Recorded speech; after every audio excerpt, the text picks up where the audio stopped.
Olá, boa noite. Começa agora Tema Quente, o programa da Rede TV com a discussão do momento. E o Tema Quente quer saber, falta transparência ao judiciário? Falta muito. No nosso país falta transparência no judiciário, no legislativo e todos os setores. Hoje em dia está muito mais, assim, já com toda a divulgação, os políticos também já estão sendo mais investigados.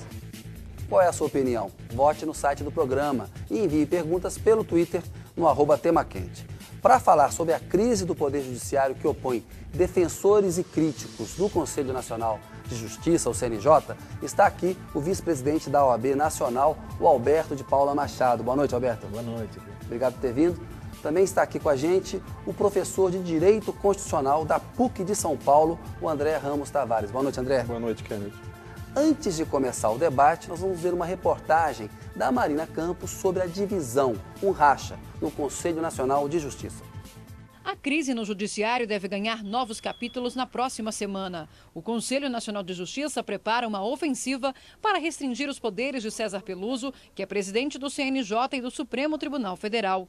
Duas propostas serão apresentadas na primeira reunião do Conselho, no dia 26. Uma delas tira de Peluso a fiscalização dos gastos dos tribunais. Essa tarefa passaria para uma comissão interna do CNJ. A outra proposta estabelece que a indicação do secretário-geral do Conselho deixe de ser prerrogativa apenas do presidente e seja também analisada pelo plenário do CNJ. Eu não me sinto representado por alguém que eu não participei da escolha. Isso compromete todos os membros do Conselho Nacional de Justiça com relação àquele secretário-geral e compromete o secretário-geral com os membros do Conselho Nacional de Justiça. A presidência do CNJ não comenta o assunto e diz que se trata de uma crise interna. Mas o embate entre Peluso e integrantes do Conselho começou no ano passado, quando a Corregedora Nacional de Justiça afirmou que existem bandidos atrás da toga. César Peluso classificou como leviana a declaração de Eliana Calmon. Em dezembro, uma decisão do STF suspendeu os poderes de investigação do CNJ e a corregedora foi acusada de quebrar sigilo de juízes. Nós não queremos proibir o Conselho de investigar coisa nenhuma. Nós queremos que o Brasil funcione de acordo com a sua Constituição. A magistratura brasileira não tem nada a esconder. Eliana Calmon nega ter violado dados e diz ter usado apenas informações do COAF, o Conselho de Atividades Financeiras, sem identificação de nomes ou CPFs. Em sua defesa, ela apresentou um relatório mostrando que em 10 anos, magistrados e servidores da Justiça movimentaram mais de 850 milhões de reais em operações financeiras suspeitas. Nós vimos aí um quadro geral que a Marina Campos, que cobre muito bem esse assunto, mostrou para a gente. E vamos fazer uma discussão ampla, mas eu queria começar com o doutor Alberto por essa coisa mais recente, nova, que é essa divisão que está acontecendo agora no CNJ, que é o Conselho Nacional de Justiça. É um órgão que tem entre as suas atribuições fiscalizar eventuais desmandos, atos de corrupção no Poder Judiciário, e há um grupo no CNJ que gostaria de reduzir os poderes do presidente do CNJ, que é o César Peluso, que por sua vez é presidente do Supremo Tribunal Federal e é alguém que tem tido uma postura, digamos assim, hostil em relação à extensão dos poderes de investigação do CNJ.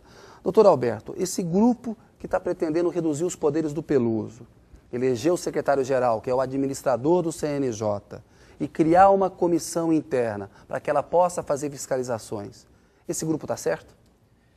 Kennedy, eu diria que essa questão do CNJ, ela envolve vários aspectos, alguns relativos à própria existência do CNJ e outros pertinentes ao seu nível de atuação.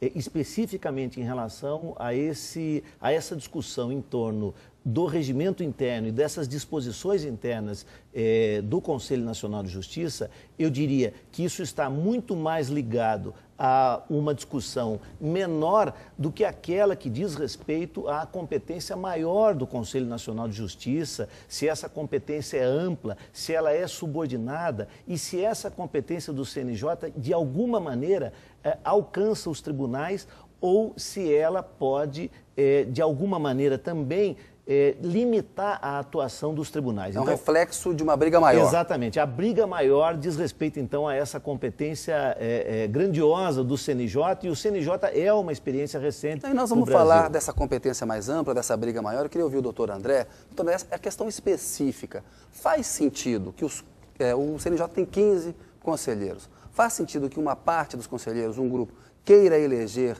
por maioria absoluta dos membros do CNJ, o secretário-geral, que é o administrador, e por um terço dos votos possa destituir esse secretário-geral, ou isso tem que ficar mesmo com o Peluso? Faz sentido ter essa tal comissão interna ou fica como está? Eu tendo a dizer que faz sentido porque é uma questão interna do CNJ.